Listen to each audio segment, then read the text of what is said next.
பார்க்கக்கூடிய காரியம், ஆண்டவர் நம்மளை விசேஷித்தவர்களாய் படைத்திருக்கிறார்.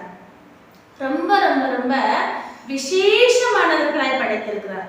தூதர்கள் பார்த்தீங்கன்னா எப்படி இருப்பாங்கன்னா, வானமும் பூமிக்கும் ஒரு கால் வச்சு நிற்பாங்களாம்.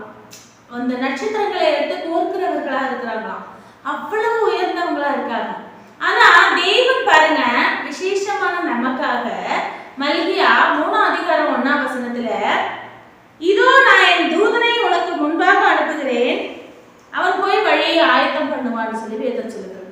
அப்பேற்பட்ட தூதர்களை நமக்காக, நம்மளுடைய காரியங்கள் வாய்க்கப்படும்படியாக, நம்ம ஹிருதய விருப்பங்கள் நிறைவேறும்படியாக, நம்ம ஆண்டவருடைய ராஜ்யத்தை பூமியில கட்ட ஆசைப்படும் பொழுது நமக்கு முன்பாக தூதர்களை என்ன பண்றாங்களாம் அனுப்பி நம்ம காரியம் வாய்க்கும்படியா அவங்க முன்னாடி போய் நம்மளுக்காக எல்லா வேலைகளையும் ஆயத்தப்படுத்தி வைக்கிறாங்க. அப்ப பாருங்க, தேவன் நம்மளை எந்த அளவுக்கு நேசித்திருந்தால், நம்ம யாருன்னு தெரியாததுனாலேயே நாம என்ன பண்றோம், ரொம்ப சாதாரணமா நினைத்துக் கொள்கிறோம், சீக்கிரம் துவண்டு போயிடுறோம், சீக்கிரமா சோர்வடைஞ்சிடறோம். ஆனா நம்ம விசேஷித்தவர்கள், பெரிய காரியங்களை செய்ய தேவன் நம்மளை பயன்படுத்துகிறார். ரொம்ப ரொம்ப ஆசையாக நம்மளை படைத்திருக்கிறார்.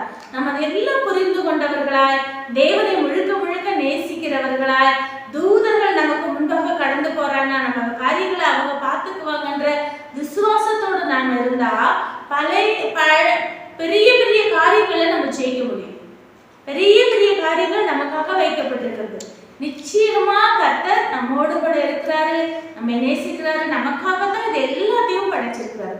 இந்த காரியத்தை நம்ம உணர்ந்து கொள்வோம், கர்த்தருடைய நாமத்தை மகிமைப்படுத்துவோம். கர்த்தருக்கு